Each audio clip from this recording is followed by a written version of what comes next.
আসসালামু আলাইকুম। সংবাদে আপনাদের সবাইকে স্বাগত জানাচ্ছি। আমি ফিরোজ তোহা। শুরুতেই আরবে কেবলস সংবাদ শিরোনাম।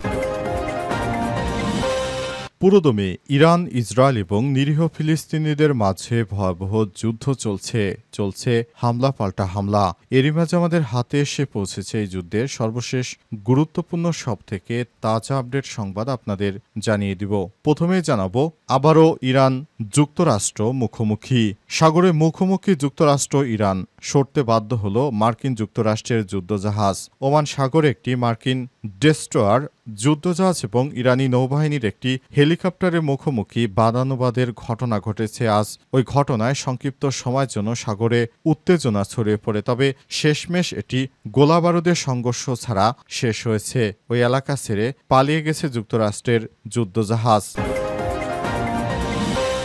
এরপর জানাবো, গাজাকে ঘিরে ইসরায়েলের নতুন পরিকল্পনা ফাঁস। ফিলিস্তিনের গাজা একসময় যেখানে ছিল শান্ত সুখী একটি জনবসতি, আজ দখলদার ইসরায়েলের আগ্রাসনে সেটি ধ্বংস হয়ে গেছে অবস্থায়। ইহুদিবাদী ইসরায়েল আবার গাজাকে নিয়ে নতুন পরিকল্পনা করছে। ইতিমধ্যে তাদের এই পরিকল্পনা ফাঁস হয়ে গেছে। বিষয়ে খুবই গুরুত্বপূর্ণ সংবাদ জানাবো, সঙ্গেই থাকুন।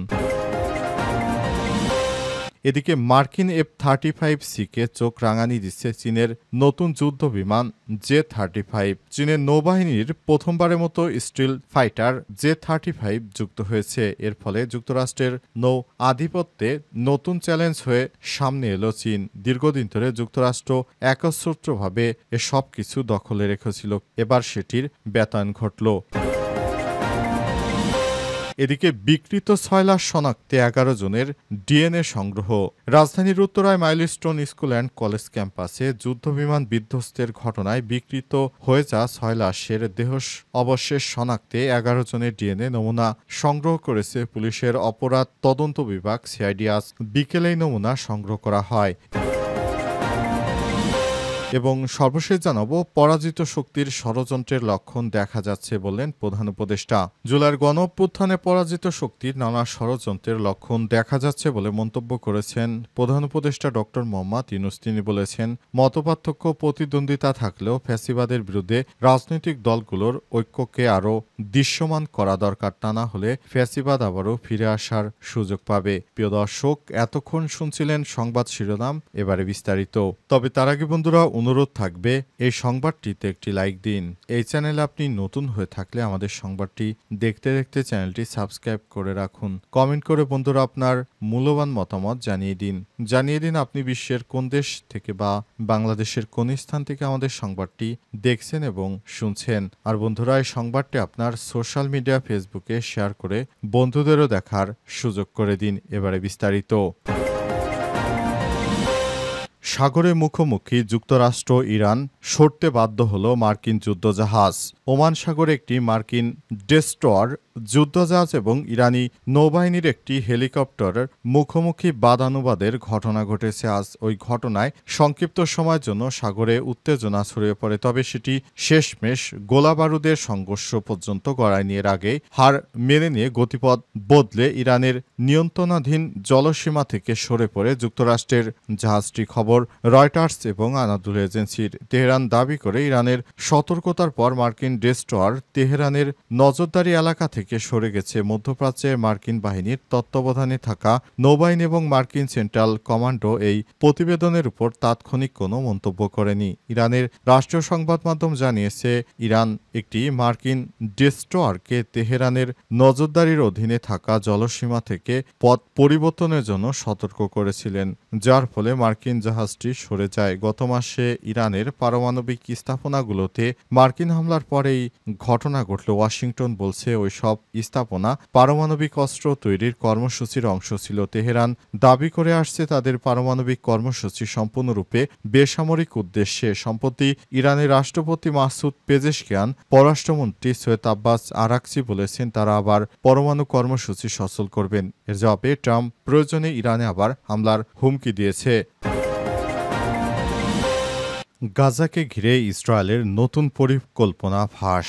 ফিলিস্তিনের গাজা এক সময় যেখানে ছিল শান্তসুধী এক জনবসতি, আজ দখলদার ইসরায়েলের চলমান আগ্রাসনে তা পরিণত হয়েছে মৃত্যুপুরীতে, যেখানে প্রাণহানির সংখ্যা ছাড়িয়েছে ৫৯,০০০, আহত আরও অসংখ্য মানুষ। বোমা, ক্ষেপণাস্ত্র আর গুলি করে হত্যার পাশাপাশি এখন বারবার সরবরাহ করা খাবারও বন্ধ করে দিয়ে গোটা ফিলিস্তিনিকে মৃত্যুকূপে পরিণত করতে চায় তেল আবিব প্রশাসন। অথচ ইরানের চাপের কারণে ইহুদিবাদী ইসরায়েল কিছুটা দমেছে। অথচ আন্তর্জাতিক আইন লঙ্ঘন আর ঘোরতর মানবতাবিরোধী অপরাধের জন্য এতটুকু অনুশোচনা নেই এই ইহুদিবাদী ইসরায়েলের। উল্টো পশ্চিমা বিশ্বকে তারা নিয়ে যাচ্ছে গাজা ঘিরে উচ্চাভিলাষী পরিকল্পনার দিকে। কয়েকদিন আগেই ইসরায়েলের প্রতিরক্ষামন্ত্রী ইসরায়েল ক্যাটস ঘোষণা দিয়ে তিনি রাফা শহরে ধ্বংসস্তূপের উপর একটি মানবিক শহর তৈরি করতে চান। প্রাথমিকভাবে সেখানে প্রায় ৬ লাখ ফিলিস্তিনিকে রাখা হবে। পরে পুরো ২১ লাখ গাজার জনগোষ্ঠীকে সেখানে হস্তান্তর করা হবে। তবে এই পরিকল্পনা এখনও প্রাথমিক পর্যায়ে রয়ে গেছে এবং এর বাস্তবায়ন নিয়ে চলছে তুমুল বিতর্ক। কিন্তু এখানেই শেষ নয়। গেল মঙ্গলবার ইসরায়েলের সংসদ নেসেটে গুশ কাতিফে ইহুদি উপস্থিতি পুনরুদ্ধার বিষয়ক কমিটিতে আরও এক বিস্ফোরক প্রস্তাব নিয়ে আলোচনা হয়েছে। এই প্রস্তাবের মূল বিষয়বস্তু হল গাজাকে ফিলিস্তিনের থেকে সম্পূর্ণ খালি করে সেখানে ইহুদি বসতি স্থাপন করতে চায় ইহুদিবাদী ইসরায়েল। আর সেই লক্ষ্যেই তারা কাজ করে যাচ্ছে। তাদের উদ্দেশ্য হচ্ছে পুরো গাজাকে ইহুদিবাদী ইসরায়েলে পরিণত করা এবং সমস্ত স্থাপনাগুলো তারা তাদের নিজেদের দখলে নিয়ে সেগুলো নতুন করে তারা সেখানে ইহুদিবাদী ইসরায়েল আবার নতুন করে ইহুদিবাদী ইসরায়েলি রাষ্ট্র প্রতিষ্ঠা করতে চায়, যেটি কোনোভাবেই গ্রহণযোগ্য কোনো কাজ নয়। তারপরও ইহুদিবাদী ইসরায়েল যুক্তরাষ্ট্রের সমর্থন নিয়ে এই ধরনের ঘৃণাত্মক কাজ চালিয়ে যাচ্ছে। মার্কিন F-35C-কে চোখ রাঙানি দিচ্ছে চীনের নতুন যুদ্ধবিমান J-35। চীনের নৌবাহিনীতে প্রথমবারের মতো স্টিল ফাইটার J-35 যুক্ত হয়েছে। এর ফলে যুক্তরাষ্ট্রের নৌ আধিপত্যে নতুন চ্যালেঞ্জের হয়ে সামনে এলো চীন। দীর্ঘদিন ধরে যুক্তরাষ্ট্রই ছিল একমাত্র নৌশক্তি যারা তাদের বিমানবাহী রণতরীতে F-35C lightning two stealth fighter মোতায়েন করেছিল। এখন চীন F-35C এর সমকক্ষ স্টিল ফাইটার অধিকারী। তার মানে যুক্তরাষ্ট্র চীনের ক্রমবর্ধমান এবং দ্রুত আধুনিকীকৃত নৌবাহিনীর মুখোমুখি হলে লড়াইটা আর একতরফা হওয়ার সুযোগ থাকছে না, কারণ চীন তাদের প্রথম কার্যকরী স্টিল ফাইটার শেনিয়াং J-35 মোতায়েন করেছে এবং এর সংখ্যা দিন দিন বাড়বে। চীনের People's Liberation Army Navy PLN তাদের প্রথম দুটি J-35 ক্যারিয়ার ভিত্তিক স্টিল ফাইটার মোতায়েন বুঝে নিয়েছে, যা সরাসরি যুক্তরাষ্ট্রের নৌ স্টেল জেটের আধিপত্যকে চ্যালেঞ্জ করছে। শেনিয়াং J-35 হল চীনা একক সিটার টুইন ইঞ্জিন সর্ব আবহাওয়া স্টিল মাল্টিরোল যুদ্ধবিমানের একটি সিরিজ, যা শেনিয়াং এয়ারক্রাফট কর্পোরেশন দ্বারা তৈরি। বিমানের শ্রেষ্ঠত্ব এবং সারফেস স্ট্রাইকের জন্য এর ডিজাইন করা হয়েছে।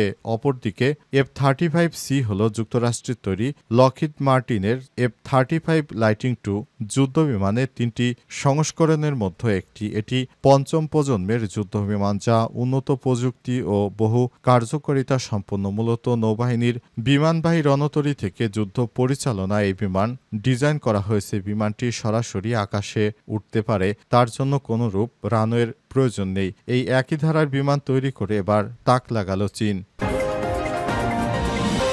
পরাজিত শক্তির ষড়যন্ত্রের লক্ষণ দেখা যাচ্ছে বললেন প্রধান উপদেষ্টা।